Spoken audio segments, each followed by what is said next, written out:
Viaje sin distancia. La historia detrás de un curso de milagros. Sus protagonistas. Cómo ocurrió la revelación. El desarrollo de todo el proceso. Narrado por el cofundador y director de la Foundation for Inner Peace, Fundación para la Paz Interior. Es esta la tan largamente esperada obra que relata cómo vio la luz un curso de milagros, ese valiosísimo material de autoestudio catalogado como la Biblia del tercer milenio y que alcanza ya su 32ª edición, con más de 1 millón de ejemplares vendidos hasta la fecha. En Viaje sin distancia, Robert Schoch, cofundador y director de la Foundation for Inner Peace, fundación editora del curso, nos conduce por un viaje fascinante de más de 70 años de duración en el que nos desvela el escenario donde se produjeron los acontecimientos y los desafíos a los que se vieron enfrentados sus principales protagonistas. Helen Schucman, una respetada psicóloga que se autodeclaraba atea y que a través de un largo proceso de inspiración, 7 años, escuchó una voz que le iba dictando su contenido, y William N. Thetford, director del Departamento de Psicología en el que ella trabajaba y su principal colaborador y apoyo en tan inusitado caso de revelación. Es un libro que será ávidamente leído no solo por personas ya familiarizadas con el curso, sino por todas aquellas a quienes fascine conocer historias extraordinarias, acaecidas realmente y que estén interesadas en su propio desarrollo personal y espiritual. Neo Person. Viaje sin distancia. La historia detrás de un curso de milagros, sus protagonistas, cómo ocurrió la revelación y el desarrollo de todo el proceso. Robert Schoch. El viaje hacia Dios es meramente redespertar a la conciencia de lo que siempre has sido, del lugar donde siempre estás. Es un viaje sin distancia hacia un destino que nunca ha cambiado. Un curso de milagros. En nombre de todos aquellos que han sacado provecho de estudiar un curso de milagros, este libro está cariñosamente dedicado a Helen, Ken y Judy. Prólogo. Hace un par de años comenté de forma espontánea a una persona que me estaba entrevistando que el conjunto de libros titulados Un curso de milagros constituyen el escrito más importante en lengua inglesa desde la traducción de la Biblia.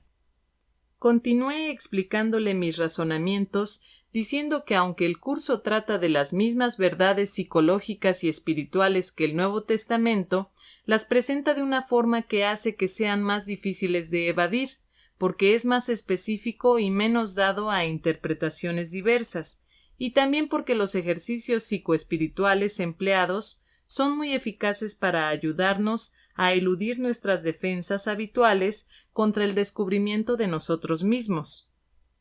No esperaba que aquella impulsiva afirmación apareciera impresa, pero así ocurrió, y mirando ahora hacia atrás puedo afirmar que aunque entonces fue espontánea, sigo manteniéndola. Mi propia introducción al curso sucedió tras un cuarto de siglo de búsqueda. Debido a que soy físico e ingeniero electrónico de profesión, y a que siempre me ha impresionado el poder de la ciencia, dudaba de la mayoría de los sistemas religiosos que encontraba porque parecían necesitar una dosis de saludable escepticismo científico. En 1954, a la edad de 36 años, en medio de un curso de 2 semanas que estaba realizando, tuve una experiencia definitiva, dando comienzo a partir de entonces a una búsqueda que hasta la edad de 59 años me llevó a entrar en contacto con diversas vías, desde el Zen al sufismo y desde el Vedanta hasta el cristianismo místico. Asimismo, viví una serie de experiencias que me resultaron totalmente asombrosas, ya que mi marco conceptual no tenía con qué compararlas. Sentí que aquellas experiencias eran válidas y que las filosofías espirituales tenían el toque de la verdad, y sin embargo faltaba algo. Además, era vagamente consciente de que si las experiencias fueran tan reales como yo sentía que eran, y las filosofías fueran verdaderas, hubieran afectado mi vida más de lo que lo hacían. En aquel momento había pasado de trabajar en el análisis de sistemas y la teoría estadística de las comunicaciones a encabezar un pequeño grupo de investigación dentro del Instituto de Investigación de Stanford, en el que nos dedicábamos a estudiar los cambios sociales y la planificación orientada al futuro. Después de investigar el futuro durante 10 años, publiqué un pequeño libro titulado Guía incompleta del futuro, cuya existencia ha sido uno de los secretos mejor guardados en la historia de las publicaciones. Para entonces yo tenía claro que los Estados Unidos, y evidentemente el mundo industrializado, había entrado en un periodo de transición de relevancia histórica, que implicaba cambios al nivel más fundamental, a saber, el de las premisas tácitas de base sobre la naturaleza de la vida y la realidad sobre las que descansa toda la estructura social en el último término. Parecía que mientras que hace medio siglo el avance de la ciencia positiva hacía que las premisas religiosas y espirituales fueran cada vez menos plausibles, la situación actual era muy diferente. Ya en 1977, y a partir de entonces cada vez más, las investigaciones que tienen como objeto la conciencia humana, los procesos inconscientes, la intuición, la creatividad, etc., están haciendo cada vez más manifiesta la espiritualidad esencial de la existencia. Impresionado por la importancia que estaba adquiriendo esta forma de desarrollarse los acontecimientos, accedí a hacerme miembro de la Junta Rectora del Instituto de Ciencias Noéticas, que había sido fundado unos años antes por el astronauta del Apolo 14, Edgar Mitchell, quien había llegado a las mismas conclusiones que yo a través de experiencias muy diferentes. Una de mis compañeras en la junta era Judy Skutch. La primera vez que coincidimos, estábamos esperando mesa en un restaurante y pregunté a Judy la inevitable pregunta de presentación: ¿A qué te dedicas? Disfrutó de mi asombro cuando me dijo: un curso de milagros. Las 2 horas siguientes me quedé hechizado escuchándole contar la historia que se relata en este libro. Estaba ansioso por leer los libros que forman la trilogía de Un curso de milagros.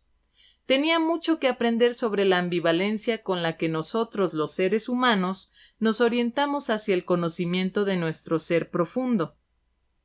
Los ejercicios diarios del segundo volumen del libro, que afirman un nuevo sistema de creencias, parecían simples y un poco intrigantes.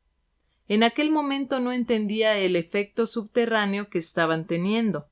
El texto, el primer volumen, parecía difícil de entender, pero seguí con él a fuerza de voluntad, eso creía. 6 meses después me di cuenta de que a pesar de que abría el texto cada día, no podía recordar uno solo que hubiera acabado de leer una página completa.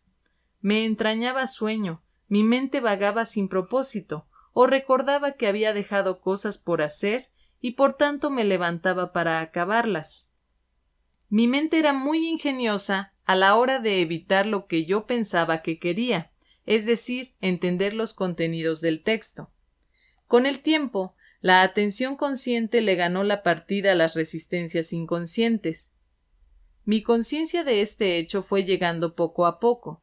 Un día me daba cuenta de que una situación que me hubiera provocado miedo u hostilidad ya no lo hacía, y sin embargo no tenía conciencia de los profundos cambios que estaban teniendo lugar. Encontré que mi confianza en la intuición profunda, una parte sabia y compasiva de mí mismo, se había fortalecido notablemente, de nuevo sin que yo conscientemente me diera cuenta del cambio en mi inconsciente. La tensión y el dolor iban desapareciendo. Mi vida era más activa que en ningún otro periodo anterior, y esto estaba ocurriendo sin esfuerzo, algo que no hubiera creído posible unos años atrás. Había aspectos de mi vida que se ponían en su lugar de forma misteriosa. Lo que más me impresionaba de la transformación que sentía era la absoluta simplicidad de lo nuevo. Una parte más profunda de mí mismo, un maestro interior, guiaba mi acción y apartaba los obstáculos, y la mente consciente, el ego mente analítico y racional que antes suponía mi asidero más firme a algún tipo de seguridad, se hizo de forma natural y confortable el servidor de esa parte más profunda. Todo esto puede parecer una enorme simplificación, pero la conclusión profundamente sentida a la que llegué era que todos los problemas que encontramos en nuestra vida son ilusorios. Solo hay un problema, nuestra resistencia a ver las cosas como realmente son, o más precisamente, a ver la totalidad tal como es. Un curso de milagros ya ha influenciado cientos de miles de vidas. Me siento privilegiado por haber conocido a Helen Schucman, a Bill Thetford, así como a los demás actores de esta obra. No llegué a conocer bien a algunos de estos, pero sí lo suficiente para haber sentido una profunda sensación de misterio, no solo acerca de la eficacia del curso mismo, sino también respecto a la forma en que vino a la existencia y su supuesto origen. Me acuerdo especialmente de un día en que estaba hablando sobre el curso con Helen, la cual seguía sintiéndose ambivalente al respecto y no parecía capaz de adaptar las propuestas del curso a su propia vida. Repentinamente pareció transformarse en otra persona, no físicamente, sino a nivel de su personalidad. Durante 1 o 2 minutos, a lo largo de unas pocas frases, esta otra Helen habló del significado real del curso con una autenticidad y profunda sabiduría que me dejaron pasmado. Entonces, como si hubiera ocurrido otro clic en su interruptor interno, volvió a ser de nuevo la Helen habitual. Helen casi nunca encarnaba el ideal del curso, la paz interior. Encontraba muchas cosas de las que quejarse y parecía soportar en su vida una dosis de dolor mayor de lo normal. Una vez le pregunté cómo era que este notable documento del que ella era responsable había podido traer paz y sabiduría a tanta gente y sin embargo parecía inoperante para ella. Nunca olvidaré su respuesta. Sé que el curso es verdad, Bill, dijo, y después de una pausa añadió, pero no creo en él. Cuando se confirmó que el curso se estaba extendiendo rápidamente, incluso a otros países, sentí claramente la necesidad de que hubiera un relato preciso sobre su origen para todos aquellos que iban a querer conocerlo. Parecía probable que circularan mitos y que Helen acabara siendo la heroína de un culto personal. Presioné para que se hiciera un relato preciso cuando aún las memorias estaban recientes, y que fuera hecho por alguien cercano a los hechos, pero no demasiado. Sentí que Bob Scutch era el candidato ideal. Había estado presente en el desarrollo de la última parte de los acontecimientos, conocía personalmente a todos los personajes y los tenía cerca para posibles entrevistas. De esta forma podría narrar la historia con fidelidad en lo relativo a las personas y los hechos implicados. Además, ya había escrito a nivel profesional con anterioridad. No hace falta decir que cuando se le propuso el trabajo, aceptó. Aunque no siempre se haya sentido agradecido por mi sugerencia, ha tenido la amabilidad de invitarme a escribir este prólogo. Agradezco este honor porque creo que algún día un curso de milagros será apreciado de forma mucho más general, al igual que la historia de su notable génesis. Willis W. Harman, Regent, Estado de California, noviembre de 1983, Stanford, California. Capítulo 1. El manuscrito de Un curso de milagros se terminó de escribir en 1973, pero para entender cómo llegó a realizarse y por qué, debemos volver a mediados de los años 60 y familiarizarnos con dos doctores en psicología. William N. Thetford, de 42 años, profesor de psicología médica en la Escuela de Médicos y Cirujanos de la Universidad de Columbia, Nueva York, y director del Departamento de Psicología del Hospital Presbiteriano, y Helen Schucman, de 56 años, psicóloga del mismo departamento. aparentemente dos personas con pocas probabilidades de estar implicadas en el nacimiento de un curso de milagros. En junio de 1965, Bill Thetford se sentó en su despacho muy desanimado.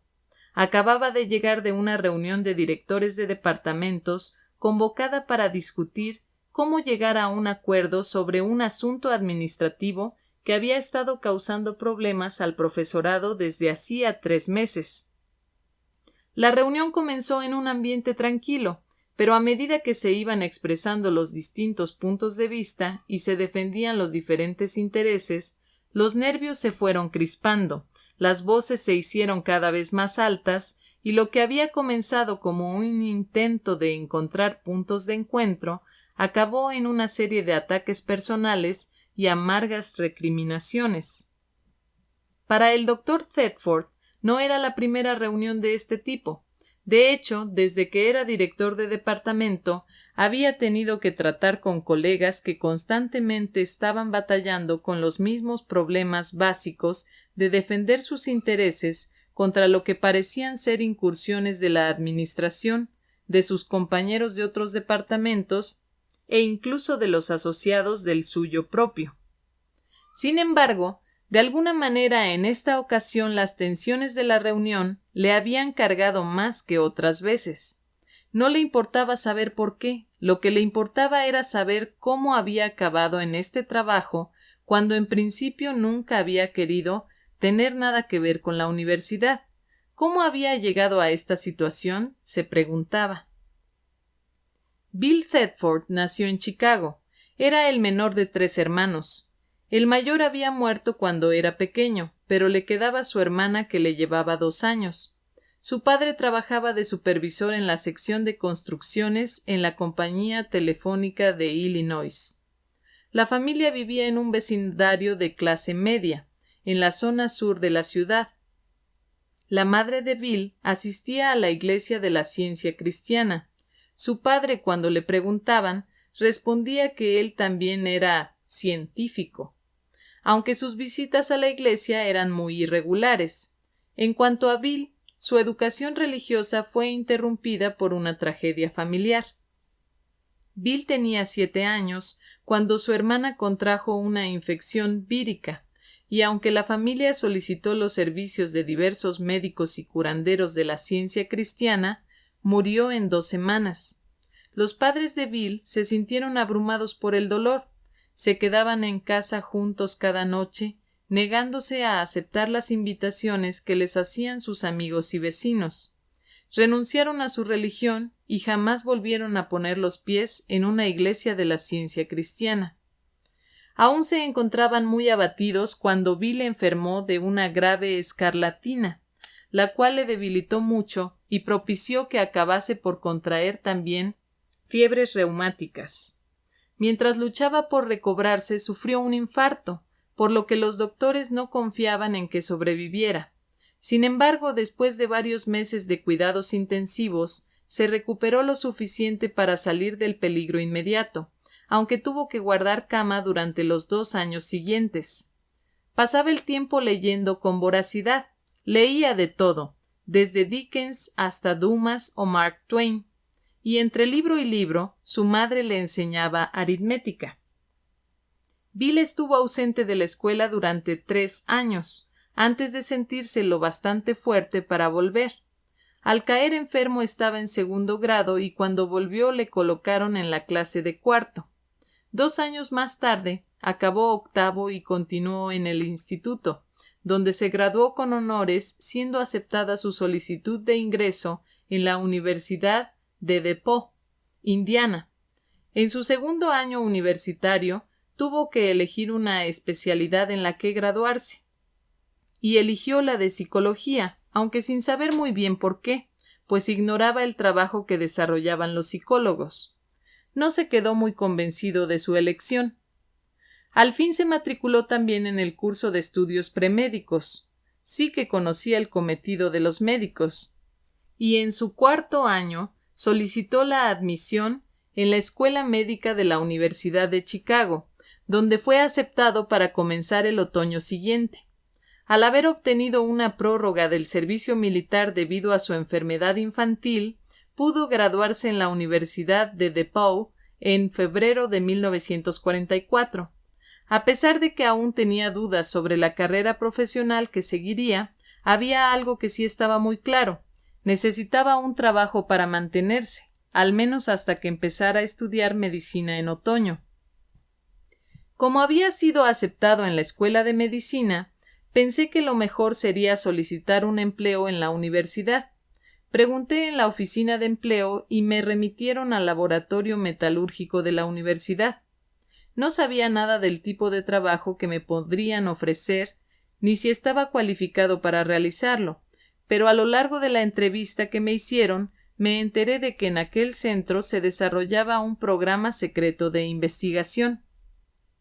Como el país estaba en plena Segunda Guerra Mundial, existía una gran demanda de personal civil como yo en el mercado de trabajo. Así, aunque fuéramos inexpertos y poco cualificados, estábamos muy solicitados y a menudo se nos ofrecían trabajos y responsabilidades que hubieran sido impensables en otras circunstancias.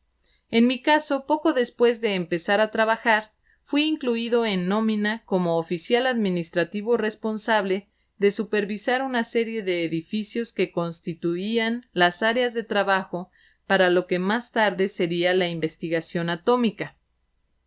Entre ellos estaba el laboratorio de biología, la zona del estadio de fútbol de West Stands y el edificio nuevo donde el Dr. Glenn Seaborg estaba desarrollando su original investigación que más adelante le valdría el premio Nobel. Una de mis tareas era la de supervisar un equipo especial de hombres que trabajaban en diversas áreas radiactivas con la intención de descontaminarlas. Se me pidió que llevara un contador Geiger desde el momento en que llegaba por la mañana hasta que me iba por la noche. Mirando hacia atrás, una de las cosas más curiosas era que esta investigación tenía lugar debajo de un estadio de fútbol. Robert Maynard Hutchins, presidente de la universidad, había decidido prohibir la liga de fútbol porque interfería en la búsqueda de las grandes ideas y los grandes libros, y como consecuencia el estadio de fútbol había sido puesto a disposición de la investigación atómica. De esta forma, la primera reacción en cadena de la historia del mundo tuvo lugar allí, en diciembre de 1942.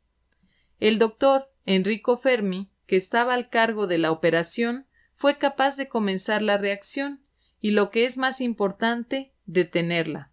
Si no hubiera sido capaz de pararla, quizá nos hubiera ahorrado a todos los horribles problemas que introdujo la era atómica. Por aquel tiempo, el ambiente en nuestro departamento era de gran actividad. Reinaba una sensación de urgencia absoluta y un sentido de prioridad nacional en relación con el trabajo que desarrollábamos en el programa atómico. La comunidad científica creía que los nazis estaban muy avanzados en el desarrollo de la energía atómica, por lo que competíamos contra ellos en una carrera a vida o muerte. De hecho, la sensación general era que no desarrollar la energía atómica antes que ellos podría suponer el final de la civilización occidental tal como la conocíamos. A lo largo de este tiempo aumentó mi ambigüedad respecto a mis estudios médicos y en otoño de 1944 decidí que el proyecto en que estaba participando era prioritario a la medicina. Informé, por tanto, a la escuela de médicos de que no me matricularía aquel otoño y continué en mi puesto de trabajo dentro del programa de investigación atómica. En agosto de 1945 se lanzó sobre Hiroshima la primera bomba atómica. Creo que todos nos quedamos aterrados por la magnitud de la destrucción que produjo, y yo sentí con claridad que mi participación en el proyecto había llegado a su fin. No sentía ningún deber moral de continuar y renuncié aquel mismo mes. Pocas semanas después, el doctor Carl Rogers llegó al campus universitario. Era incluso entonces uno de los nombres más eminentes en el campo de la psicología, y aunque no sabía nada de él, me matriculé en el primer curso de psicoterapia centrada en el cliente por recomendación expresa de algunos compañeros. El interés que despertaba el trabajo de Rogers era tremendo y debieron ser más de 100 los licenciados que se inscribieron en aquel primer curso. Por alguna razón desconocida para mí, tanto entonces como ahora, Rogers decidió que yo era un estudiante aventajado y no solo me hizo instructor de su curso, sino que antes de acabar el semestre me propuso ser su ayudante en el centro terapéutico que acababa de crear.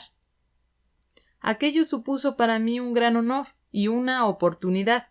Yo no entendía por qué me había elegido, incluso traté de decirle que no estaba capacitado, pero no hizo el menor caso y con cierto asombro en breve me encontré investigando y practicando la terapia centrada en el cliente. Para mí lo más irónico era que las premisas profesionales de Rogers estaban basadas en su teoría de la visión incondicionalmente positiva o amor perfecto. El hecho de haber pasado de estar implicado en la aniquilación total a una práctica profesional basada en el amor perfecto me pareció por lo menos irónico.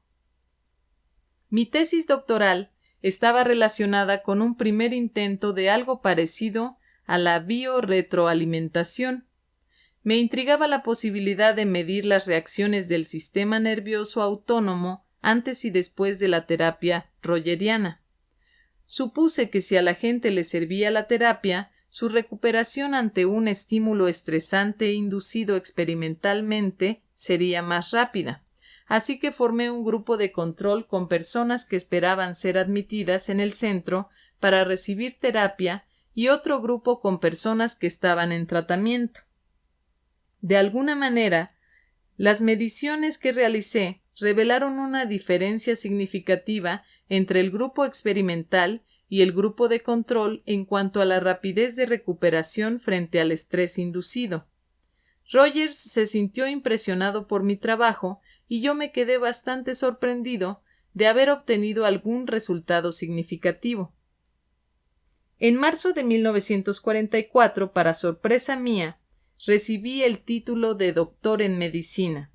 Sin embargo, sentía que aún me faltaban muchos conocimientos, no solo en el campo de la psicología, sino en general.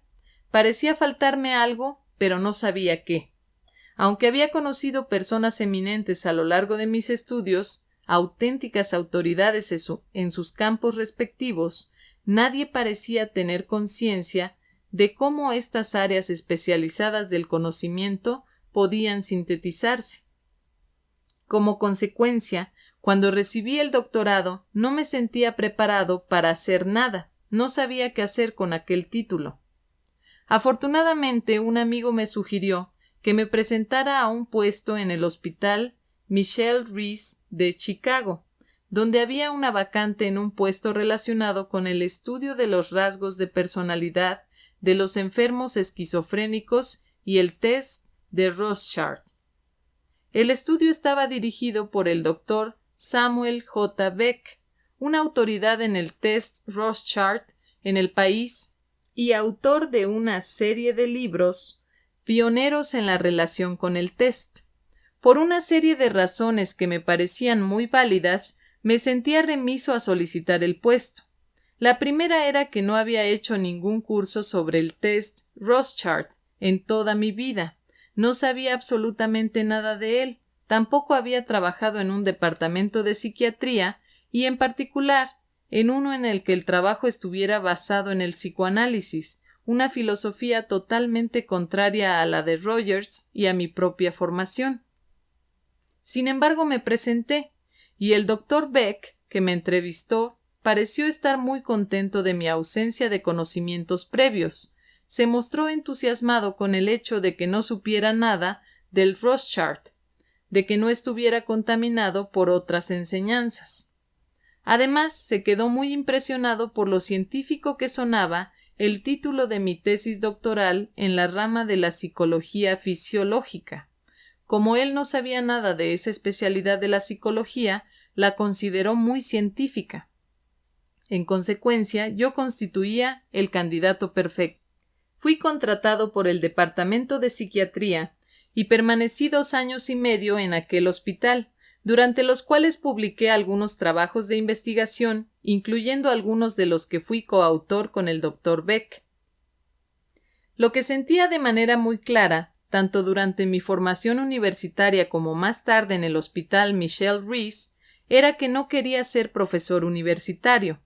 Había hecho conmigo mismo el voto secreto de hacer todo lo posible para evitar aceptar un puesto docente, y de hecho ya había rechazado varias propuestas. Una de las principales razones era que sentía que no tenía nada que enseñar, y quería evitar aceptar una posición en que esto fuera evidente también para los demás. También dudaba que pudiera adaptarme fácilmente a la vida universitaria. Cuando sentí que era el momento de dejar el hospital, decidí que me sería instructivo y de ayuda en mi formación matricularme en la Escuela Psiquiátrica de Washington, en Washington, D.C., cuya filosofía esencial era la de centrarse en las relaciones interpersonales más que en los diversos componentes psicodinámicos de la psicología freudiana. Este enfoque me atraía mucho porque había cierta cualidad en el psicoanálisis con la que no me podía identificar, aunque respetaba muchas de las percepciones de Freud y de algunos de sus seguidores.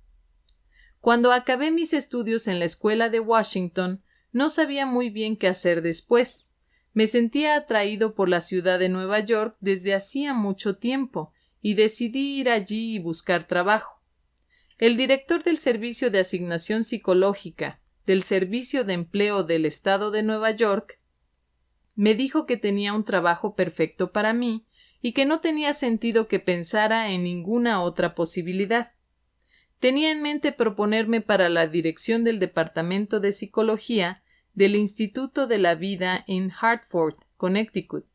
Acudí a una entrevista y fui contratado.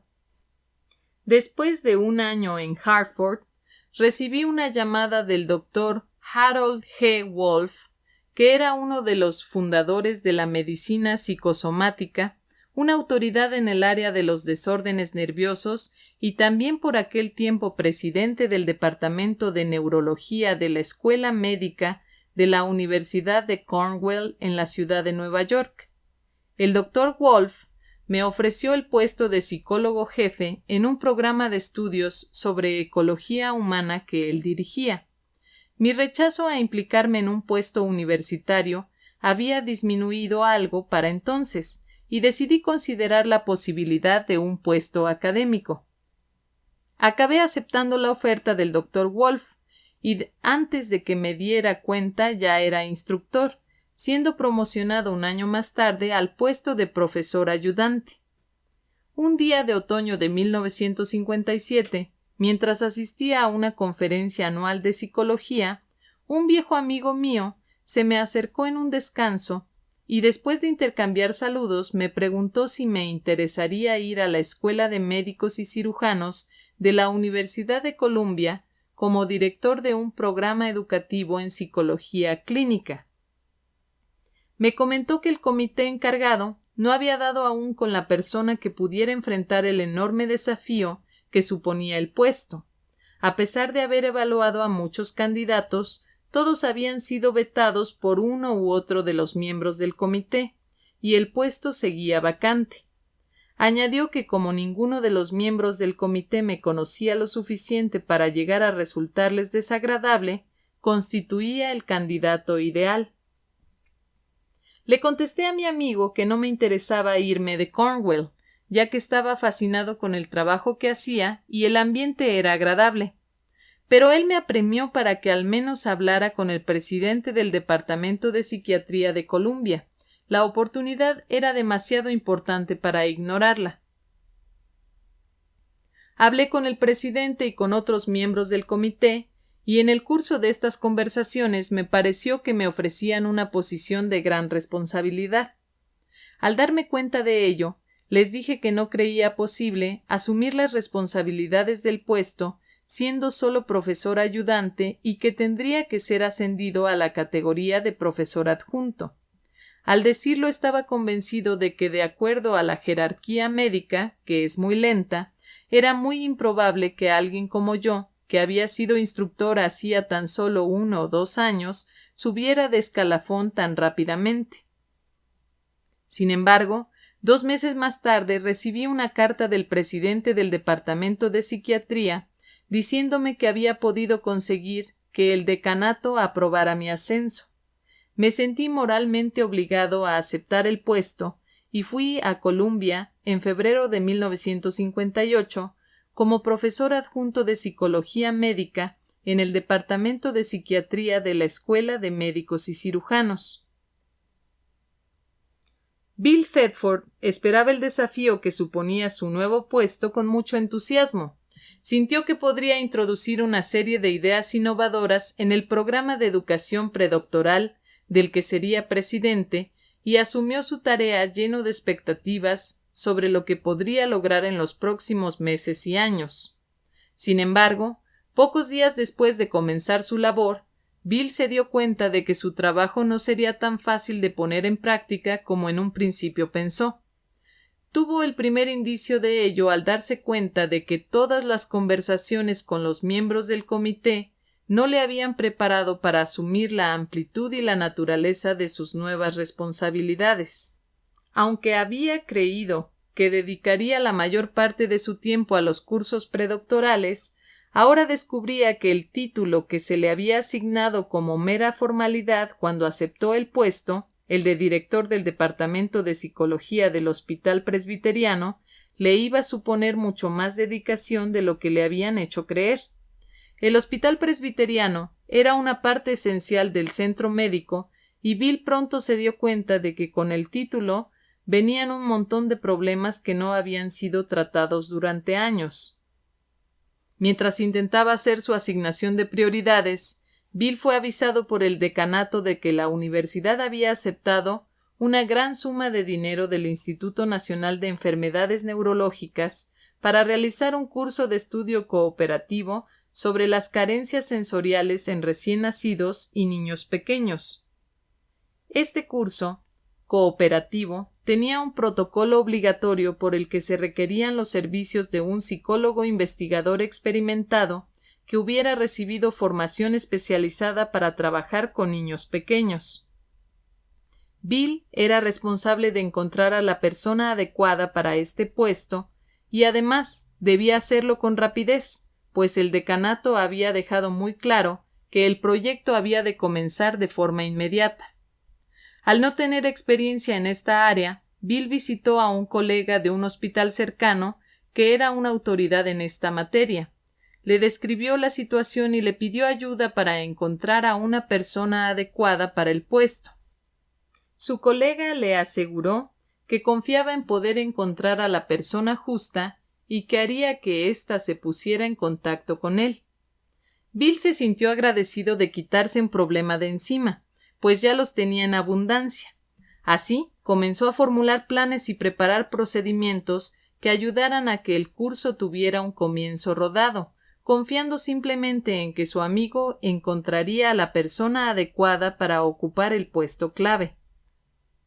2 semanas más tarde sonó el teléfono de su oficina, y después de asegurarse de que hablaba con el doctor Thetford, la voz al otro lado de la línea dijo: «Mi nombre es Helen Schuckman, y se me ha dicho que le diga que soy la persona que está buscando». De esta forma se conocieron Helen y Bill, quienes más tarde trabajarían juntos en la transcripción de los singulares volúmenes de Un curso de milagros. Bill concertó una cita con Helen para verse a la mañana siguiente en el centro médico. A las 10, una mujer pequeña, pero dinámica, se presentó en su oficina. Debía tener más de 45 años. Helen, que apenas medía 1,5 metros, iba elegantemente vestida con una falda y una blusa bastante conservadoras, y su pelo corto, rizado y rubio estaba cuidadosamente arreglado. Sus rasgos eran más bien afilados, tenía una nariz pequeña y recta, y en general mostraba una actitud de no andarse por las ramas que Bill inmediatamente valoró de forma muy positiva, y pensó que le sería de gran ayuda en caso de que ocupara el puesto que él intentaba cubrir. En solo unos minutos, Bill supo que era la persona adecuada para aquel trabajo.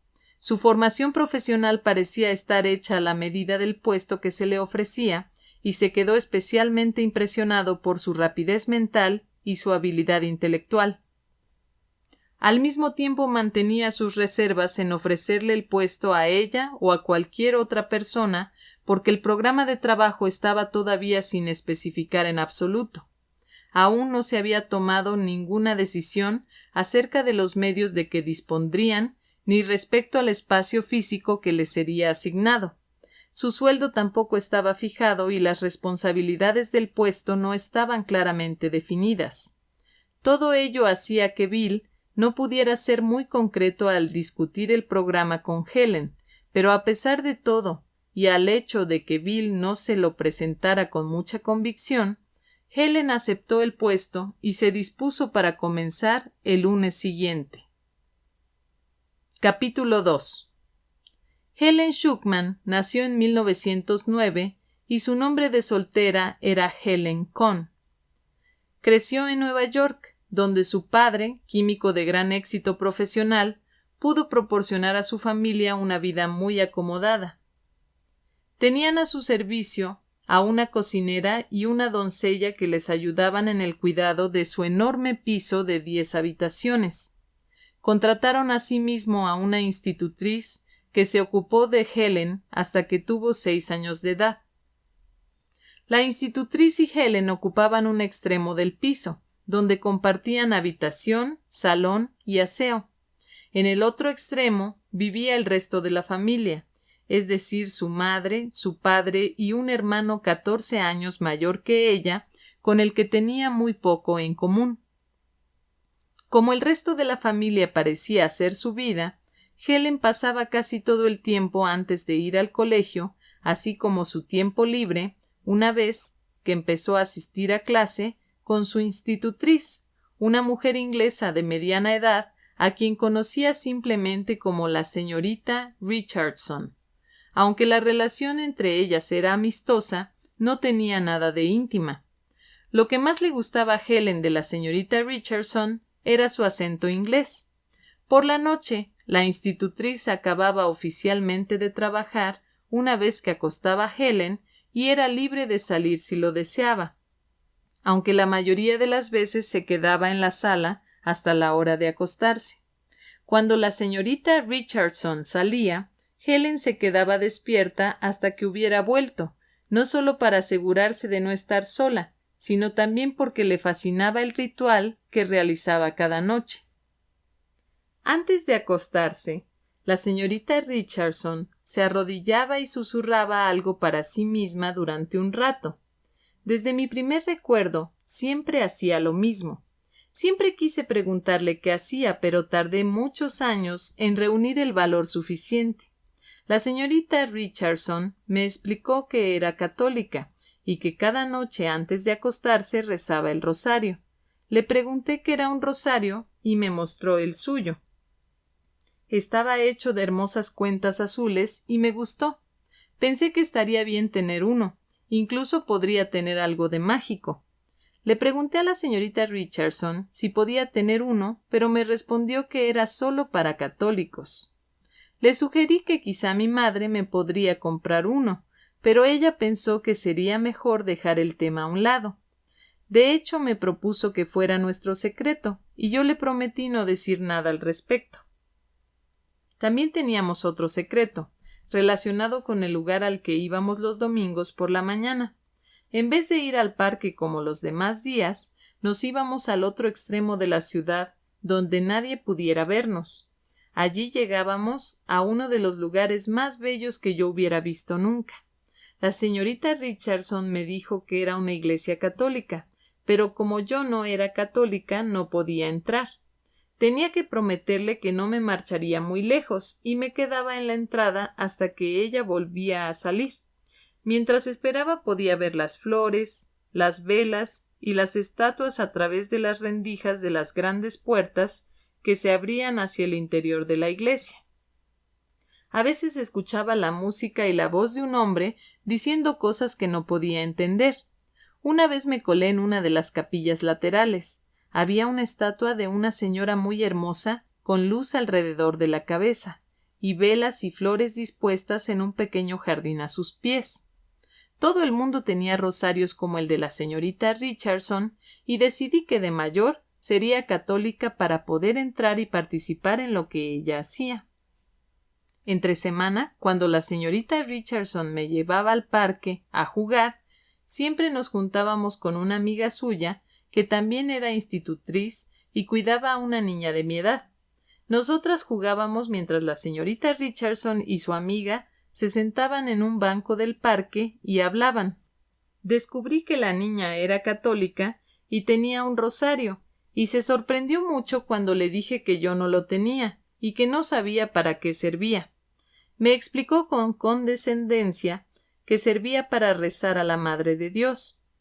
Le pregunté sobre Dios y se sorprendió mucho de mi ignorancia, ya que yo no sabía casi nada sobre él. Me dijo que Dios es nuestro Padre y que le podíamos pedir cosas y él nos las concedía. Esto me pareció maravilloso, y me pregunté por qué nadie me había hablado antes de ello. Le pregunté a la niña dónde estaba Dios, porque había unas cuantas cosas que quería, y me dijo que todo lo que había que hacer para verle era cerrar los ojos. Así lo hice, pero no vi nada. Ella lo entendió enseguida. Yo no era católica, así que ¿qué podía esperar? Me sugirió que probase con la Virgen, que era muy bondadosa y escuchaba prácticamente a todo el mundo. También me contó que llevaba un vestido azul y un velo blanco, y pensé en esa preciosa estatua que había visto en la iglesia de la señorita Richardson. Cerré los ojos de nuevo y esta vez pude ver algo más. Creí ver el velo blanco. La niña me dijo que estaba muy bien para una principiante y que debía seguir intentándolo. Después de todo, me dijo, a menos que lo hagas, irás al infierno y te quemarás durante toda la eternidad.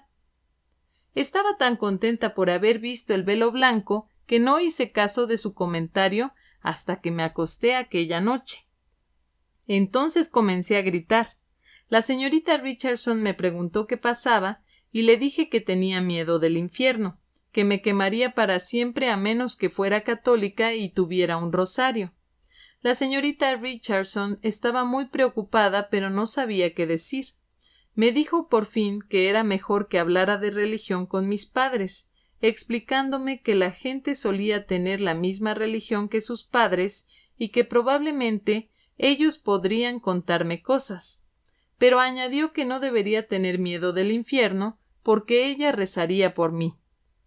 Se lo agradecí mucho, prometiéndole que no lo olvidaría, y decidí preguntar a mis padres acerca de la religión de inmediato. Me deslicé silenciosamente por el pasillo hasta el comedor donde se encontraba mi padre solo leyendo el periódico. Le observé desde la puerta un buen rato antes de entrar. Él levantó la vista sorprendido. ¿Qué pasa?, preguntó. ¿No está la señorita Richardson contigo? Cuando le dije que sí, respondió. Ah, bien. Tu madre no está y creo que no volverá en un buen rato. Retomó el periódico y pareció pensar que la conversación había concluido. Yo me quedé por allí. No le conocía muy bien y dudaba de cómo empezar, pero sabía que tenía que averiguar cosas sobre mi religión. Por fin empecé. Padre, ¿tú qué eres?, le pregunté. Creo que no te entiendo, me contestó muy perplejo. ¿Te refieres a qué me dedico? Pensé que quizá era eso. Mi padre me dijo que era químico y cuando le pedí que me lo explicara no entendí lo que decía, pero supe que no era la respuesta que esperaba. Luego le pregunté si creía en Dios y si tenía una religión, y me dijo que no creía en Dios y no estaba particularmente interesado en la religión. Le pregunté si eso significaba que yo tampoco tenía religión, y contestó que la gente debe decidir eso por sí misma. Volví a preguntar cuál había sido la decisión de mi madre y me contestó que no estaba seguro de cuál era su religión en aquel momento. Estaba muy claro que no estaba particularmente interesado en el tema. A pesar de todo me quedé por allí. Por fin, cuando se dio cuenta de que realmente quería algo, dejó el periódico, me pidió que me sentara y entonces tuvimos la única conversación real que hayamos tenido nunca. Comencé por decirle que quería ser católica a causa del infierno y me respondió que él no creía en el infierno y que no debía preocuparme. Incluso afirmó que se puede ser religioso sin creer en el infierno, lo que supuso un gran alivio para mí. Dijo que él había sido judío de niño porque su padre era judío, y aunque su madre no lo era, a ella no le había importado. Le pregunté esperanzada si eso hacía que yo también fuera judía, pero me contestó que debería pensármelo algo más de tiempo. Entonces le pregunté si conocía alguna plegaria judía, y después de pensar durante varios minutos, me recitó una que había aprendido cuando era niño. Comenzaba así: Señor Dios de Israel. Me pareció impresionante. Dijo algo más de la plegaria, pero eso fue todo lo que pude recordar. Le pedí que me contara algo más acerca de la religión de mi madre, pero me dijo que él no podía creer en lo que ella creía y que había dejado de intentarlo hacía mucho tiempo. Cuando le pregunté si ella decidiría hacerse judía también, mi padre soltó la mayor carcajada que yo le hubiera oído. Me dijo que eso no era probable, y después volvió a su periódico. Yo volví a mi habitación y le dije a la señorita Richardson que había hablado con mi padre y había averiguado que era judía. Ella no dijo nada. Aquella noche, mientras rezaba su rosario, yo repetía: Señor Dios de Israel, una y otra vez para mí misma. Estaba contenta de ser judía. Durante largo tiempo me había faltado algo y ahora que sabía que era judía, estaba convencida de que todo iría bien. Sin embargo, no mencioné nada a mi madre sobre el tema de la religión. De alguna forma sentía que podía no gustarle. La señorita Richardson se fue un año después y mi madre decidió que ya no necesitaba una institutriz. Yo ya había estado yendo a la escuela durante un año y mi madre me dijo que ella me llevaría por las mañanas y otra señora me recogería por la tarde para llevarme al parque, aunque no se quedaría a dormir conmigo. Por la noche me sentía sola sin la señorita Richardson. Solía tumbarme a oscuras y repetía mi oración especial, pero no me era de gran ayuda. Pensé que funcionaría mejor si la supiera entera, pero no quería volver a preguntarle a mi padre. Podría pensar que debía haberla memorizado la primera vez después que le costó tanto acordarse de ella. Entonces el Señor de Israel me falló de una forma terrible. Tenía mucho miedo de dormir sola, especialmente cuando salían mis padres, y como nunca se me ocurrió ir a hablar con mi hermano, busqué la forma de hacer que mi madre se quedara en casa. Si me daba cuenta de que se estaba preparando para salir, comenzaba a sentir un terrible dolor de estómago. La primera vez que ocurrió era de verdad, y así descubrí que mi madre no salía cuando yo estaba enferma. Naturalmente empecé a tener muchos dolores de estómago. El único problema era que mi madre me llevó al médico para averiguar lo que me ocurría. Después de que el primer médico no encontrara nada, probó con otro y luego con otro más. A mí no me importaba porque así conseguía pasar tiempo con ella. Pero un día, cuando me llevó a ver a otro médico por lo de mi estómago, me di cuenta de que llevaba una pequeña maleta. Cuando le pregunté para qué era, me dijo que me iba a llevar a un hospital donde un doctor me podría curar de mis dolores. Tuve el presentimiento de que las cosas no iban como yo quería, pero como no estaba muy segura, me callé. Después de registrarnos en el hospital, madre me dijo que pasaría la noche allí y que ella se quedaría conmigo. Esa es la parte que me gustó. A la mañana siguiente, madre y el doctor comenzaron a explicarme lo que me iban a hacer y tuve un ataque de pánico. Entre gritos les dije que nunca había tenido realmente dolores de estómago, pero evidentemente pensaban que lo decía porque tenía miedo de lo que nos podría ocurrir a mi apéndice y a mí. Hicieron falta 2 hombres vestidos de blanco para mantenerme tumbada en la camilla mientras me llevaban a la sala de operaciones, donde otros 3 hombres de blanco estaban esperando. 2 de ellos me sujetaron mientras un tercero me puso una mascarilla en la cara. Grité «Señor Dios de Israel», a la vez que intentaba no respirar. Cuando desperté me hallaba de nuevo en la habitación del hospital y me sentía terriblemente. Durante unos días tuve un dolor de estómago real, pero poco después me puse mejor y empecé a disfrutar. Madre se quedó conmigo todo el tiempo e incluso padre vino a visitarme.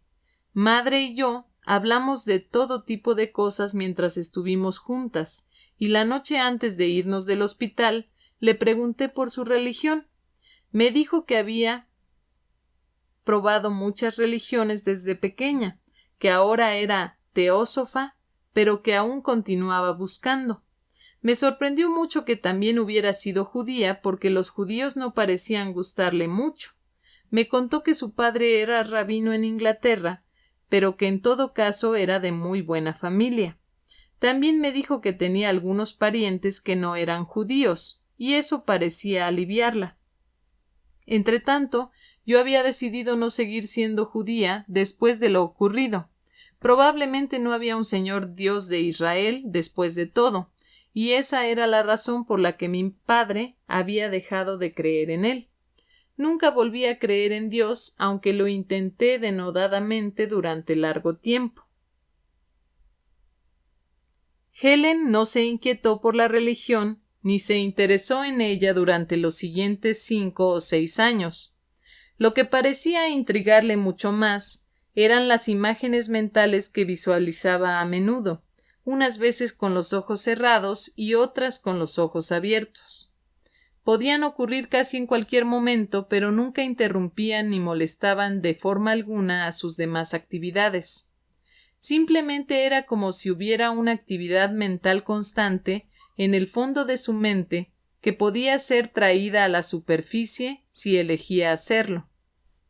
Las imágenes podían ser de cualquier cosa: una mujer con un perro, árboles bajo la lluvia, un escaparate lleno de zapatos, un pastel de cumpleaños repleto de velas.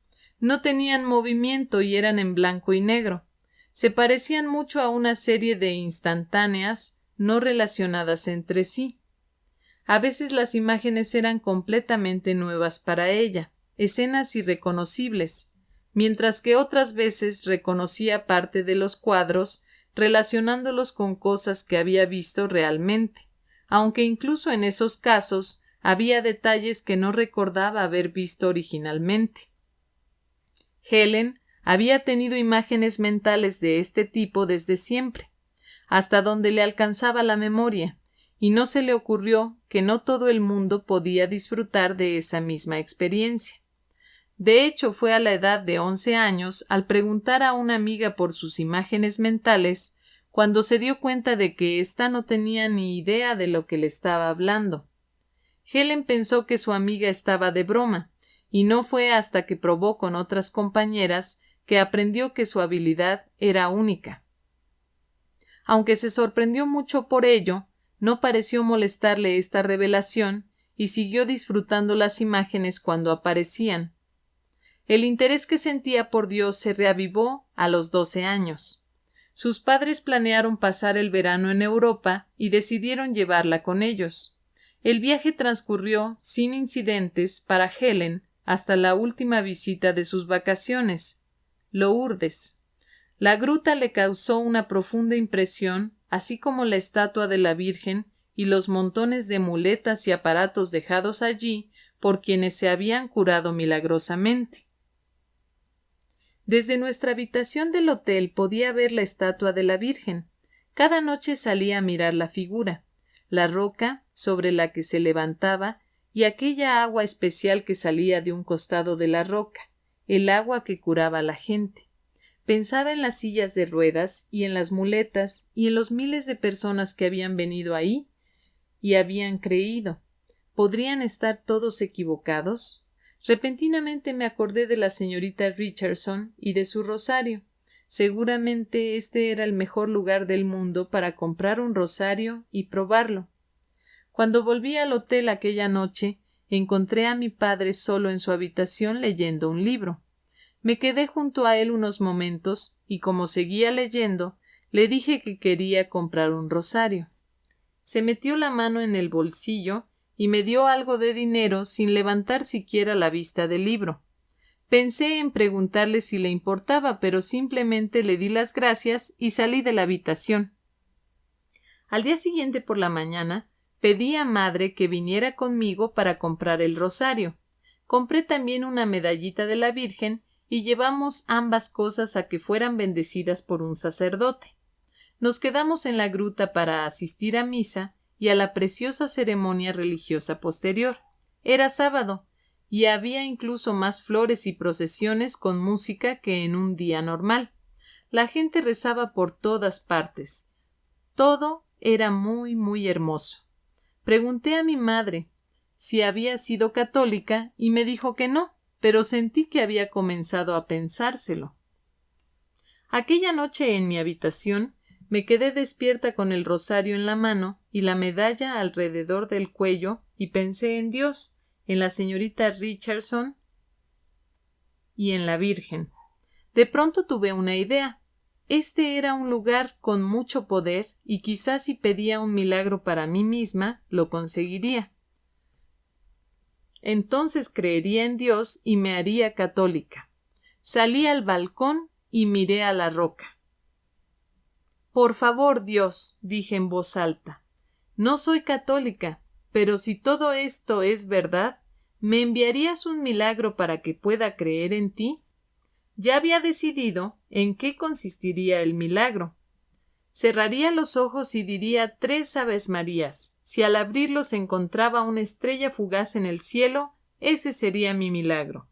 No esperaba realmente encontrarla, pero cerré los ojos y recé las 3 Aves Marías de todos modos. Cuando los abrí, el cielo estaba lleno de estrellas fugaces.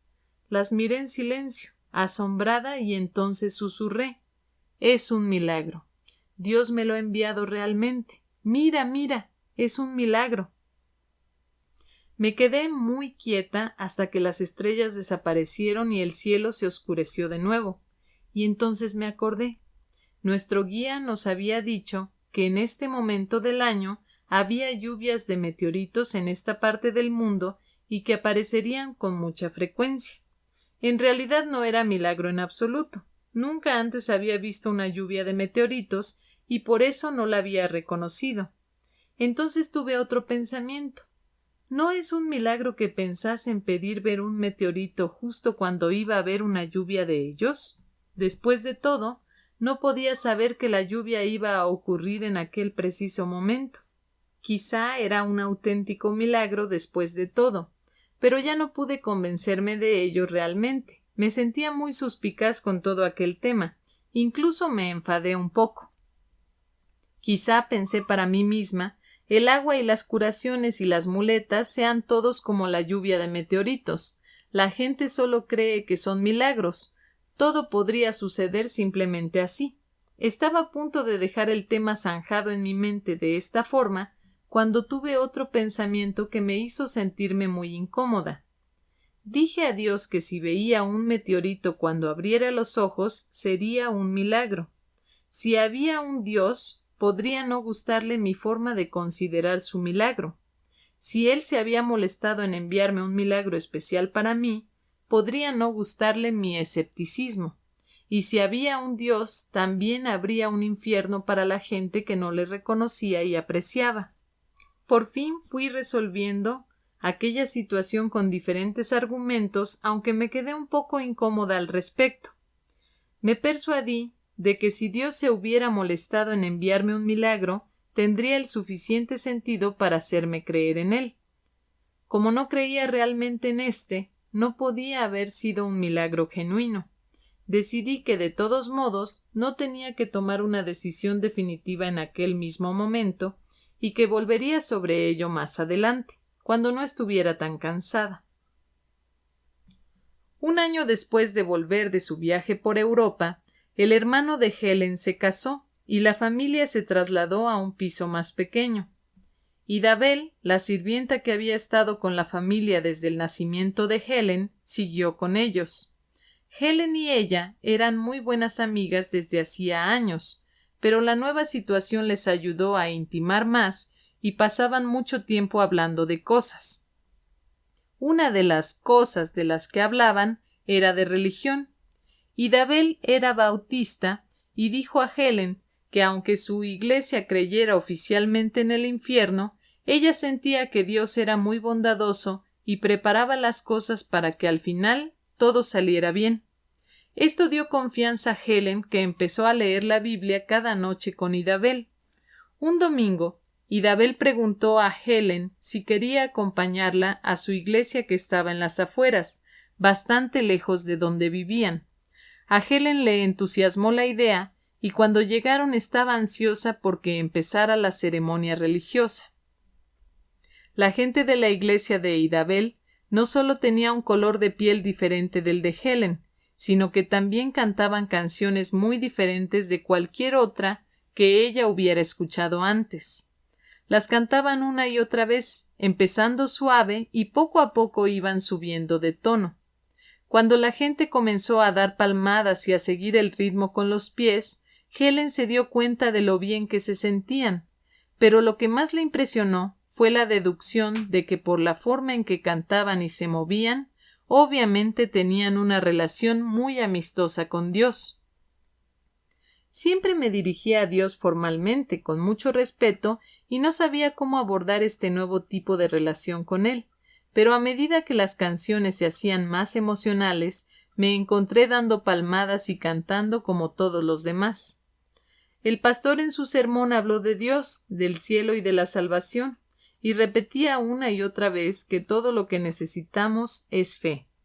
Después del sermón volvimos a cantar y a la hora de irnos, el pastor nos esperaba fuera para darnos la mano. Al llegar mi turno me preguntó si me había gustado y cuando le respondí, me dio unas palmaditas en el hombro y me dijo que debería volver más por allí. Como había recibido una invitación especial del pastor mismo, comencé a ir a la iglesia con Idabel tan a menudo como podía. Dentro de la iglesia rezaba y cantaba con los demás, pero fuera, cuando intentaba hablar con Dios, nunca estaba segura de que hubiera alguien allí para escucharme. Me faltaba algo, y por fin un día descubrí lo que era. Idabel me llevó un domingo a un bautizo. Mi amigo el pastor dijo: «A menos que os bauticéis, no podéis ser puros de corazón, y si no sois puros de corazón, no podéis ver a Dios». Eso es, pensé. Hay que bautizarse para poder ver a Dios. Esto es lo que me faltaba. Le dije a Idabel que tenía que ser bautizada y me respondió que hablaría con el pastor cuando acabara la ceremonia. Fue muy amable. Él también pensaba que debía bautizarme, pero no tenía claro quién debía hacerla. Al preguntarle por qué, me dijo que cuando un pastor te bautiza, espera que te unas a su congregación, y él había pensado que sería mejor para mí bautizarme en otra iglesia más cercana de mi casa. No me había dado cuenta de que afiliarse a una iglesia era parte del bautizo, y cuando llegué a casa me lo estuve pensando mucho. Sentí que uno debe al menos creer en Dios antes de dar un gran paso como este de afiliarse a una iglesia. Cuando le conté todo esto a Idabel, me dijo que ella conocía a un pastor que me bautizaría sin necesidad de hacerme miembro de su iglesia. Así que al domingo siguiente fuimos a ver a aquel pastor a quien Idabel llamaba un evangelista del Señor. Me dijo que desde luego me bautizaría, pero que debería preguntar antes a mis padres, sobre todo a mi padre, que al ser judío podría no gustarle mucho la idea. No esperaba ninguna oposición de mi madre y efectivamente le gustó mucho la idea, prometiéndome el misal que había estado pidiendo como regalo especial para la ocasión. Me preocupaba más mi padre. Siempre era difícil averiguar lo que sentía respecto a las cosas. Al verle en su sillón leyendo el periódico después de la cena, me deslicé en la habitación e intenté encontrar una buena forma de empezar. No se me ocurría nada, así que simplemente dije: «Padre, he decidido bautizarme». Padre giró la cabeza y me miró sin bajar el periódico. Si eso es lo que quieres hacer, hazlo, me dijo dándolo por hecho. ¿Pero no te importa?, pregunté. ¿A mí? ¿Por qué habría de importarme?, respondió.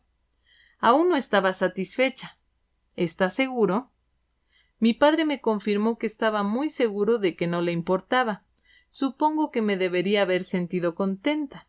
Había conseguido lo que quería, pero no podía entender por qué me sentía tan desgraciada. Padre obviamente no tenía nada que añadir, y me fui enseguida porque no quería que se diera cuenta de mis lágrimas. Al día siguiente volví y le dije al pastor que mis padres no se oponían a que me bautizara y propuso incluirme en la ceremonia bautismal programada para el domingo siguiente. Me dijo que debía rezar entre tanto y le contesté que lo haría lo mejor que pudiera. Eso es todo lo que hace falta, respondió. Idabel asistió a mi bautismo como testigo y como amiga, ayudándome a preparar la túnica blanca y a ponérmela. Estaba muy contenta y me repetía que iba a ser la mejor experiencia de mi vida. Yo tenía la esperanza de que así fuera. Después de la ceremonia, fui a la oficina del pastor para recoger mi certificado de bautismo, mientras Idabel recogía mi ropa mojada y la ponía en una bolsa que habíamos llevado. Cuando el pastor me pidió que deletreara mi apellido, deletreé el apellido de mi madre. Sentí el rubor en mi rostro y no podía entender lo ocurrido, pero estaba demasiado avergonzada para corregir el error. Al recibir el certificado lo guardé en mi bolso y volví junto a Idabel. Nunca se lo enseñé a nadie. Cuando llegué a casa me sentía triste. Había sido bautizada, pero nada había cambiado. Aún no podía ver a Dios. Nada era distinto. Continué yendo a la iglesia con Idabel algún tiempo más, por si acaso mi bautismo no había tenido tiempo de surtir efecto. Más adelante comencé a ir con hasta que lo dejé del todo. Dije a Idabel que simplemente no tenía fe, y me respondió que posiblemente era una obra del diablo y prometió rezar por mí. Se lo agradecí y ya no volví a pensar más en el bautismo. No habiendo encontrado la fe necesaria para creer en Dios, Helen decidió que la única verdad en la que podía creer era la racional, la lógica, y por lo tanto decidió convertirse en una intelectual y comenzó a leer todo lo que se publicaba. Disponía de mucho tiempo para ello porque había engordado mucho en su preadolescencia y los muchachos de su clase no parecían estar particularmente interesados en llamarla para salir. Al ingresar en la Universidad de Nueva York, Helen ya había perdido su exceso de peso, pero había pasado por el instituto sin apenas contactos sociales con sus compañeros, por lo que se sentía particularmente fuera de sitio en las reuniones sociales y parecía tener poco que decirse con sus conocidos a nivel académico. Por otro lado, sus profesores encontraron en ella una estudiante excepcionalmente dotada. Era raro encontrar una estudiante que hubiera leído tanto o que pudiera discutir sobre un abanico tan amplio de temas académicos de forma tan inteligente. En la universidad, Helen se graduó en inglés, lo que agradó mucho a su madre, especialmente ante su anuncio de que se haría profesora de inglés, como lo había sido ella antes de casarse. Sin embargo, su ambición real, que solo ella conocía, era la de convertirse en escritora de renombre, más específicamente en una novelista de fama internacional. Este parecía ser un objetivo muy peculiar para Helen, pues escribir le resultaba muy dificultoso, y además se sentía tan vulnerable respecto a lo que escribía, que aun cuando lograba poner algo sobre el papel, era muy probable que lo escondiera y se negase a enseñárselo a nadie, ni siquiera a su profesor de escritura creativa. Entretanto, continuó leyendo mucho sobre diversos temas de filosofía y literatura, penetrando en los sistemas de pensamiento, en las leyes del razonamiento y en particular de la lógica. Al asunto de vivir le prestaba la menor atención posible. En su segundo año universitario conoció a un joven, Louis Schuckman, que trabajaba en la biblioteca universitaria. También él era un intelectual, y pronto comenzaron a discutir extensamente sobre libros y filosofía. Louis era tan solo unos pocos centímetros más alto que el 1,5 metros de Helen, y siempre se había sentido incómodo con las mujeres, por lo que estaba encantado de haber encontrado a alguien que no le hiciera sentirse incómodo. Louis y Helen comenzaron a comer juntos todos los días, y en 3 meses Louis le pidió que se casara con él. Era la única proposición que ella había recibido y también la única que él había hecho. La madre de Helen, aunque algo indecisa porque Louis era judío, estaba encantada con la idea de que su hija contrajera matrimonio. Su padre, por otro lado, manifestó que apenas conocía al muchacho y por ello no podía forjar una opinión. Para contentar a los padres de Louis, acordaron celebrar la ceremonia en una sinagoga. Helen estaba demasiado nerviosa para querer un ritual muy elaborado y pidió al rabino que hiciera una ceremonia breve. La boda se celebró en 10 minutos y al acabar Helen y Louis se fueron cada uno a su casa para seguir preparando los exámenes finales. En un principio el hecho de casarse no tuvo mucho efecto en la vida de Helen. Le quedaban aún 2 años de universidad, y cuando Louis se graduó, a las 2 semanas de la boda, se mudó a vivir con Helen y sus padres. No tenía dinero suficiente para mantener una esposa y un piso, porque lo había invertido todo en una librería que había abierto en el centro de Manhattan. Aquella situación funcionó bien para Helen. Su marido estaba ocupado con el negocio de los libros y ella lo estaba con sus estudios. Las comidas que Idabel preparaba estaban siempre a su hora y su padre jugaba al ajedrez con Louis por las noches. Helen probablemente hubiera estado encantada de seguir así indefinidamente, pero poco después de graduarse en la universidad, ella y Louis tuvieron que alquilar un pequeño apartamento propio porque su madre enfermó y el médico le prescribió que evitara los esfuerzos propios del ama de casa. Los padres de Helen fueron a vivir a un hotel, por lo que ya no necesitaban los servicios de Idabel, pero como había estado con ellos 20 años, se sentían responsables de ella.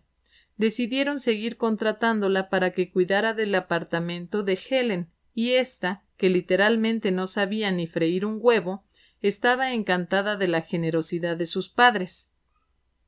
Después de la graduación, Helen intentó trabajar en la librería, pero al cabo de solo una semana se hizo evidente que el trabajo de librera era para ella particularmente desagradable, carente de alicientes y agotador.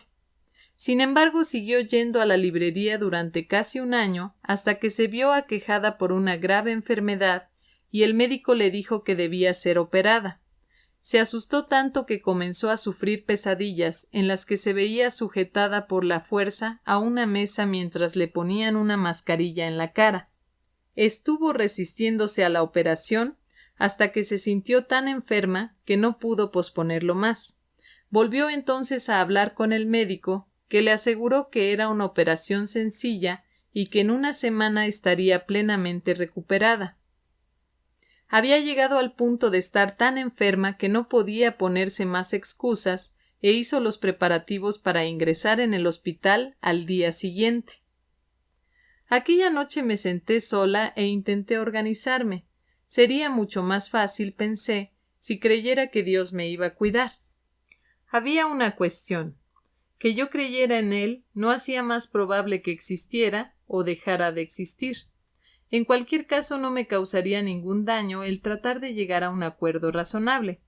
Ponía la operación en manos de Dios por si acaso existía, y si todo salía bien, podría incluso volver a creer en Él. No tenía nada que perder. Recé el Padre Nuestro, puse mi operación en manos de Dios y fui al hospital al día siguiente con la medalla de la Virgen colgada alrededor del cuello. Todo salió mal. Estuve mucho tiempo inconsciente y no pude abandonar el hospital hasta varios meses después. Una de las enfermeras que me cuidaban era una católica ferviente. Al ver mi medalla pensó que yo también lo era. Me comentó que había rezado cada día por mí y que había ofrecido una misa en acción de gracias cuando recuperé la conciencia. Me dijo que Dios había sido muy bueno conmigo y que era un milagro que hubiera superado aquel trance. Yo no lo veía así. Estaba muy enfadada por cómo había ocurrido todo y seguí enfadada durante años. Si esta era la manera que tenía Dios de hacer que todo saliera bien, pensé, tenía un pésimo sentido del humor. La enfermera no aprobó mi actitud y me dijo, bastante secamente, que seguiría rezando por mí de todos modos. Le contesté que yo no podía detener sus rezos, pero añadí que le agradecería que no pidiera a Dios otro milagro hasta que hubiera salido de éste. De hecho, estaba dispuesta a esperar el siguiente milagro todo el tiempo que hiciera falta, y le sugerí que le dijera a Dios que no tenía prisa. Lo que realmente necesitaba era salir del hospital y sentirme mejor, y no me parecía probable que las plegarias me ayudaran a lograrlo. Durante toda mi estancia en el hospital me encontraba ansiosa por salir, pero cuando por fin fui a casa no me sentí muy entusiasmada. Me sentía más bien abandonada por el cielo y por la tierra.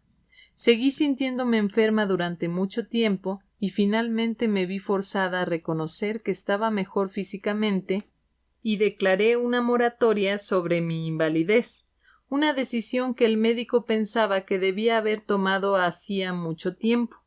Sin embargo, esta decisión me ponía en una posición difícil. La enfermedad había supuesto unas vacaciones de mis problemas, pero estos seguían allí, y sentirme enfadada no me ayudaba a resolverlos.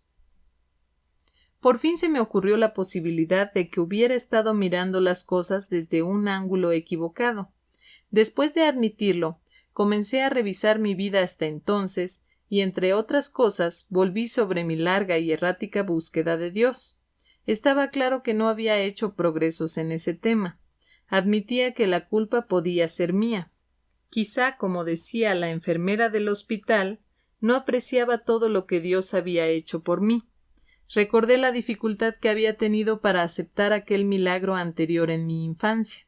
A pesar de todo, pensé, lo único que la gente puede hacer es preparar su proyecto lo mejor posible, y yo, a mi manera, sentía que lo había hecho.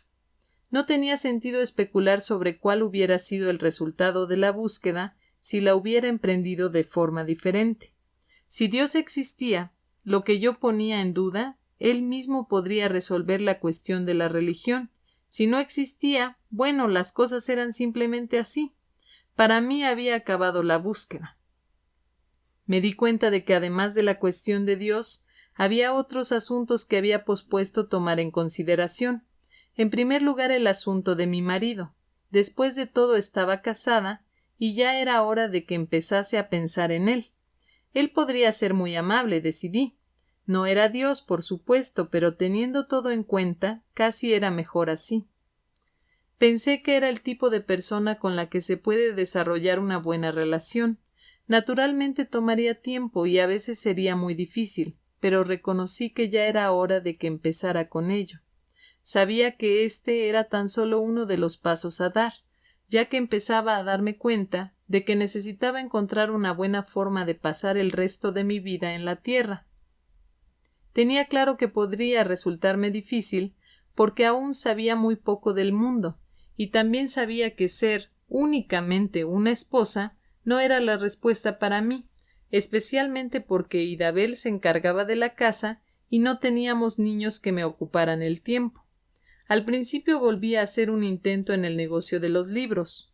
Mi marido, que había pasado la mayor parte de sus años escolares haciendo novillos para ir a la biblioteca pública a leer, había reunido una excelente colección, pero bajo mi punto de vista seguía más interesado en comprar y leer libros que en venderlos. A pesar de todo y a base de luchar, fuimos saliendo adelante y el dinero no constituía un problema serio. Generalmente mi padre estaba dispuesto a ayudarnos si realmente necesitábamos algo. Aunque el negocio de los libros era claramente el lugar adecuado para mi marido, estaba también muy claro que no lo era para mí. Iba a la librería cada vez con menos frecuencia y cuando lo hacía generalmente discutía con él. Parecíamos incompatibles en los negocios y empecé a sentirme atrapada en una situación crítica, sin tener una idea clara de cómo salir de ella. Durante algún tiempo parecía como si mi búsqueda terrenal fuera a acabar igual que la celestial, y sin embargo, a pesar de mi depresión, me daba cuenta de que era muy libre de hacer lo que quisiera. Mi marido me apoyó activamente, animándome a que planificara mi carrera profesional independiente, y mi padre me indicó que correría con los gastos que supusiera mi formación. Mi problema parecía ser que no podía tomar una decisión sobre lo que quería hacer. Era evidente que no iba a ser la gran novelista que de joven había visualizado. Seguí considerando una serie de caminos profesionales, principalmente en mi fantasía y sin tomar en serio la posibilidad de emprender una formación realista. De hecho, en aquellos momentos, hacía ya 10 años que había dejado la universidad y me daba mucho miedo volver. La verdad es que le tenía pánico al fracaso. Mi marido hizo gala de una paciencia excepcional a lo largo de nuestras largas y frecuentes discusiones acerca de mi posible actividad profesional, pero estaba tan indecisa que tardé 10 años en tomar una decisión. Incluso después de decidirme a ser psicóloga, mis esfuerzos se limitaban a discutir con mi marido, solicitar programas de cursos y hablar sobre posibilidades de formación con consejeros universitarios. Realmente no sabía de qué iba la psicología. Tenía solo una vaga noción de que contendría algunas de las respuestas que yo necesitaba. Por fin me decidí a superar mis miedos e ingresar en la escuela para graduados, pagando el precio de no tener una perspectiva clara sobre aquella iniciativa. Volví a estudiar decidida a sacar las mejores notas. Después de haber fracasado en la búsqueda del cielo, estaba absolutamente determinada a triunfar en la tierra. Aunque Helen consideraba concluida su búsqueda de Dios, el tema de la religión seguía siendo importante en su vida. A medida que se fue implicando más en sus estudios de psicología, se fue armando de hechos y herramientas científicas que resultaron ser los argumentos que necesitaba para superar los últimos restos de superstición que le quedaban. Sentía que ahora podía encarar las cosas de forma muy realista. Estos mismos hechos fueron la base sobre la que fue cambiando lenta y progresivamente su sistema de creencias, pasando de un agnosticismo desimplicado a un ateísmo iracundo. De hecho, incluso antes de obtener el doctorado, estaba no solo preparada, sino ansiosa de pelearse con cualquiera que tuviera pensamientos que estuvieran, aunque solo fuera remotamente, teñidos de ideas religiosas. A pesar de, o quizás debido a su actitud, comenzaron a ocurrirle una serie de sucesos sorprendentes. El primero de ellos ocurrió una fría tarde de invierno cuando Louis y ella iban en metro a visitar a unos amigos. Helen detestaba el metro, y el hecho de tener que esperar al tren durante un cuarto de hora en medio del intenso frío no le hacía sentirse muy animada. Cuando por fin llegó, estaba abarrotado de gente y no había sitio donde sentarse. Una vez que consiguieron asiento, se sintió particularmente enfadada y victimizada porque Louis se sumergió en su periódico, olvidándose por completo de su sufrimiento. Cuando miró a su alrededor, todo lo que veía era gente sucia y andrajosa. Al otro lado del pasillo, un niño con una barra de caramelo en la mano pringaba la cara de su madre, dejándole la mejilla manchada de chocolate. Otro niño, unos lugares más adelante, recogía un chicle del suelo y se lo metía en la boca, mientras que al final del vagón un grupo de ancianos medio borrachos discutían en voz alta. Helen cerró los ojos asqueada y sintiendo dolor de estómago. Entonces ocurrió algo sorprendente. Una luz cegadora pareció encenderse detrás de sus ojos y llenar completamente su mente. Sin abrir los ojos le pareció ver una figura, que supo que era ella misma, entrar en la luz. La figura parecía saber con exactitud lo que hacía. Se paró y se arrodilló tocando el suelo con los codos, las muñecas y la frente en lo que parecía ser una expresión oriental de profunda adoración. Más tarde la figura se levantó, Se puso a un lado y se arrodilló de nuevo, haciendo esta vez descansar su cabeza como si la apoyase en una rodilla gigante. Pareció ser rodeada por el perfil de un enorme brazo y desapareció. La luz se hizo aún más brillante y Helen sintió que el amor más intenso fluía a través de ella. Era un sentimiento tan poderoso que se quedó boquiabierta y abrió los ojos. Vio la luz tan solo un segundo más, en el que sintió aquella misma intensidad de amor por todos los pasajeros. Después, la luz desapareció y Helen volvió a la vieja realidad fea y sucia. El contraste le conmocionó y tardó varios minutos en recuperar la compostura. Después cogió dubitativamente la mano de Luis. «No sé cómo explicarlo», dijo con voz temblorosa. «Es muy difícil de describir. Pero bueno». Dudó un momento sin saber qué decir. «Bien, he visto una gran luz y muchas olas de amor que salían de ella, y al abrir los ojos sentía amor por todos. Después desapareció todo, el sentimiento, todo. No entiendo lo que me ha pasado». Luis, que había estado en contacto con escritos místicos durante años, no pareció sorprenderse mucho. «No te preocupes», le dijo reconfortante. «Es una experiencia mística muy común. No vuelvas a pensar en ella». Y volvió a su periódico. Helen siguió su consejo, pero sin conseguirlo del todo. Aunque no volvió a pensar en ello seriamente durante años, la experiencia permaneció en algún lugar de su mente, esperando captar su atención cuando le volviera a pasar algo parecido. Entretanto, continuó con sus estudios y su ateísmo permaneció inalterable. Helen recibió el doctorado en 1957 y fue elegida como miembro honorario por Sigma XI, la Sociedad Científica Nacional. Inmediatamente le fueron ofrecidas una serie de oportunidades sin haberlas buscado. La universidad remitió una solicitud de beca para ella basada en su tesis doctoral, y su financiación fue aprobada. El proyecto funcionó y el director del departamento le propuso un puesto de profesora. Entonces ella volvió a remitir nuevas propuestas, con lo que su suerte cambió, y al ser rechazada se encontró sin trabajo. Helen sabía que con los excelentes contactos de que disponía no le costaría mucho que le ofrecieran otro puesto.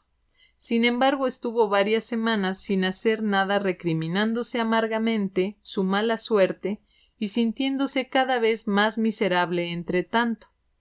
Finalmente reconoció que no estaba manteniendo una posición muy razonable y cogió el teléfono para llamar a uno de aquellos amigos que pensaba que podrían ayudarle. Este inmediatamente le proporcionó una lista de posibilidades prometedoras. Helen iba a intentar contactar con el primer nombre de la lista cuando su amigo volvió a llamar. «Olvídate de la lista que te di», dijo enfáticamente. «¿Conoces a Bill Thetford?» «Nunca he oído hablar de él», contestó Helen.